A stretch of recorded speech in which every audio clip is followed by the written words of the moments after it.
Hi friends, degree tutor മലയാളത്തിൻ്റെ പുതിയൊരു എപ്പിസോഡിലേക്ക് എല്ലാവർക്കും സ്വാഗതം. ഫസ്റ്റ് തന്നെ ഞാൻ നിങ്ങളോടൊക്കെ സോറി പറയാണ്. കാരണം ഞാൻ കുറേ ദിവസമായി വീഡിയോ അപ്ലോഡ് ചെയ്തിട്ട്. അപ്പോൾ സോറി ഫോർ ദാറ്റ്. നമ്മൾ TobaTekSinghiൻ്റെ ഫസ്റ്റ് പാർട്ട് ഇൻട്രൊഡക്ഷനാണ് കഴിഞ്ഞ വീഡിയോയിൽ ചെയ്തത്. ഇന്ന് നമുക്ക് അതിൻ്റെ ടെക്സ്റ്റിലേക്ക് കടക്കാം.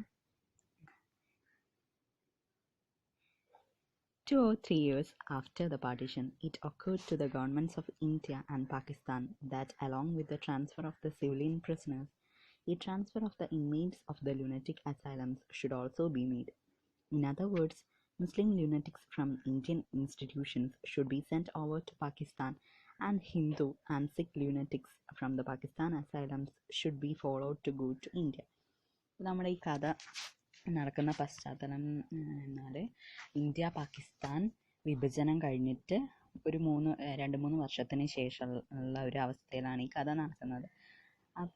അപ്പോൾ ഈ പാർട്ടീഷന് ശേഷം സിവിലിയൻ പ്രിസണേഴ്സിനെ, ഇന്ത്യയിലുള്ള പ്രിസണേഴ്സിനെ പാകിസ്ഥാനിലേക്കും പാകിസ്ഥാനിലുള്ള പ്രിസണേഴ്സിനെ ഇന്ത്യയിലേക്കും ട്രാൻസ്ഫർ ചെയ്യുന്ന ഒരു കരാർ വന്നു. അതിൻ്റെ കൂടെ തന്നെ ഈ ലുനറ്റിക് അസൈലത്തിൽ, ഇന്ത്യയിലുള്ള ലുനറ്റിക് അസൈലത്തിലുള്ള ഭ്രാന്തന്മാരെ, മുസ്ലിം ഭ്രാന്തന്മാരെ പാകിസ്ഥാനിലേക്കും പാകിസ്ഥാനിലുള്ള ലുനറ്റിക് അസൈലത്തിലെ ഹിന്ദു സിഖ് ഭ്രാന്തന്മാരെ ഇന്ത്യൻ അസൈലത്തിലേക്കും അയക്കാനുള്ള ഒരു കരാറ് ഉണ്ടാക്കി.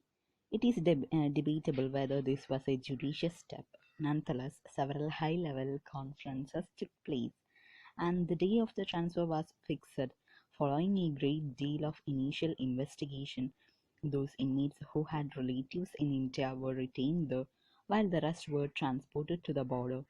Since there were no Hindus or Sikhs in Pakistan, the question of retaining anyone there did not arise. All the Hindus and Sikhs in the asylum were taken to the border in the custody of the police. അപ്പോൾ ഈ ഒരു ഉടമ്പടി വെച്ച് ഇങ്ങനെ ഒരു process നടക്കണമെങ്കിൽ നിങ്ങൾക്ക് അറിയാം, കുറേ സുരക്ഷാ ഇതൊക്കെ ഉണ്ടാവും, സുരക്ഷാ മാനദണ്ഡങ്ങളൊക്കെ ഉണ്ടാവും. അതൊക്കെ കഴിഞ്ഞിട്ടാണ് ഈ ട്രാൻസ്ഫർ നടക്കുക. അപ്പോൾ ഈ ലുനറ്റിക് അസൈലത്തിലുള്ള ഭ്രാന്തന്മാരുടെ ബന്ധുക്കളൊക്കെ അവരെവിടെയാണുള്ളത്, ഇന്ത്യയിലാണോ പാകിസ്ഥാനിലാണോ ഉള്ളത് എന്നൊക്കെ കണ്ടുപിടിച്ചിട്ട് അങ്ങനെയാണ് ഈ ട്രാൻസ്ഫർ ഫിക്സ് ചെയ്തത്. What happened in India is not known, but here in the Lahore asylum, the news of the transfer resulted in interesting speculation among the inmates. One man who had been reading Zamindar regularly for nearly 12 years was approached by a friend. ഇപ്പോൾ നമ്മുടെ എഴുത്തുകാരൻ, അതായത് സാദത്ത് ഹസൻ മാൻഡോ, പാകിസ്ഥാനിൽ, അത് ലാഹോറിലുള്ള asylum, ലുനറ്റിക് അസൈലത്തിലാണുള്ളത്. അദ്ദേഹത്തിന് ഈ പാർട്ടീഷൻ്റെതായിട്ട് ആൽക്കഹോളിസത്തിലേക്കും പിന്നെ ഡിപ്രഷനൊക്കെ വന്നു എന്നുള്ളത് നമ്മൾ നേരത്തെ ഇൻട്രൊഡക്ഷനിൽ വായിച്ചതാണ്. അങ്ങനെ അദ്ദേഹവും ഈ ലുനറ്റിക് അസൈലത്തിലാണുള്ളത്.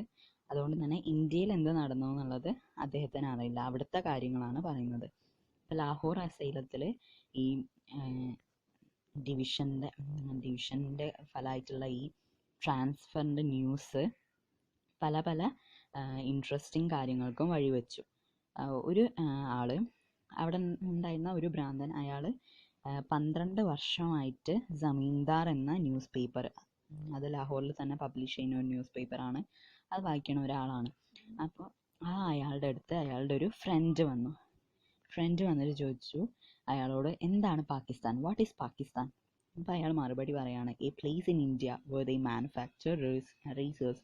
He answered after much deliberation. അപ്പോൾ അയാൾ പറഞ്ഞു, അത് ഇന്ത്യയിലുള്ളൊരു സ്ഥലമാണ്, അവിടെ റേസേഴ്സ് മാനുഫാക്ചർ ചെയ്യുന്നു. His friend appeared to be satisfied by the answer. അയാളുടെ ഫ്രണ്ട് ആ ആൻസർ കേട്ടിട്ട് സാറ്റിസ്ഫൈ ആയി, അതായത് തൃപ്തിയായി. അയാൾ അങ്ങനെ പോയി.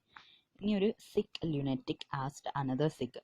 ഒരു സിഖ് ലുനറ്റിക്കിനോട് അതായത് സിഖ് ഭ്രാന്തനോട് മറ്റൊരു സിഖ് ഭ്രാന്തൻ ചോദിക്കുകയാണ്, Sardarji, why are we being sent to Hindustan? We can't even speak their language. Sardarji, നമ്മളെ എന്തിനാണ് ഹിന്ദുസ്ഥാനിലേക്ക് പറഞ്ഞയക്കുന്നത്? നമുക്ക് അവരുടെ ലാംഗ്വേജ് പറയാൻ പോലും അറിയില്ലല്ലോ. But I know the language of the Hindustanis. The first one interjected with a smile, adding, Hindustanis are devilish. They strut about hotly. അപ്പോൾ സർദാർജി പറയുകയാണ്, എനിക്ക് ഹിന്ദുസ്ഥാനീസിൻ്റെ ലാംഗ്വേജ് അറിയാം, അവർ ഡെവിലിഷ് ആണെന്നും പറഞ്ഞു.